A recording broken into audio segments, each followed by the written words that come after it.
امریکہ میں کوئی ایک بندہ ہے جو غالباً افغانی ہے اور اس نے وہاں امریکہ میں کچھ لوگوں کو قتل کر دیا،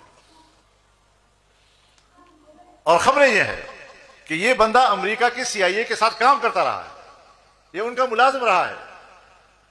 اب ملازم افغانی ہو اور ہو سی آئی اے کا اور امریکہ میں کارروائی کر لے تو اپنی ناکامی کا اعتراف کرو نا۔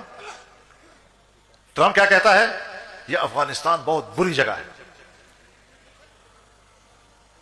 اس لیے کہ امریکہ میں 2 آدمی مر گئے۔ وہ کمبخت، امریکہ میں تمہارے بندے نے تمہیں مارا ہے، 2 آدمیوں کو مارا ہے، اس کے بدلے میں افغانستان جہنم ہے، افغانستان یہ ہے وہ ہے۔ یہ جو فلسطین اور غزہ میں ہوا اور تمہارے تعاون سے ہوا اور اسرائیل نے کیا، 70,000 سے زیادہ فلسطینی کو 1 سال 2 سال کے اندر شہید کر دیا گیا، 1.5-2 لاکھ لوگ زخمی پڑے ہوئے ہیں، 1.5-2 لاکھ لوگ بے گھر ہو گئے ہیں۔ ان سارے مظالم کے پشت پر امریکہ ہے۔ اسرائیل کو شاباش دے رہے ہو فلسطینیوں کے قتل پر، اور اپنے 2 آدمیوں کے مرنے پر افغانستان کو جہنم کہہ رہے ہو۔ کچھ تو شرم آنی چاہیے۔ دھمکیوں سے ہم ڈرتے نہیں، ہم بگڑتے ہیں۔ شرافت سے رہو گے تو شرافت سے رہیں گے، بدماشی کرو گے تو ہم سے بڑا بدماش کوئی اور نہیں۔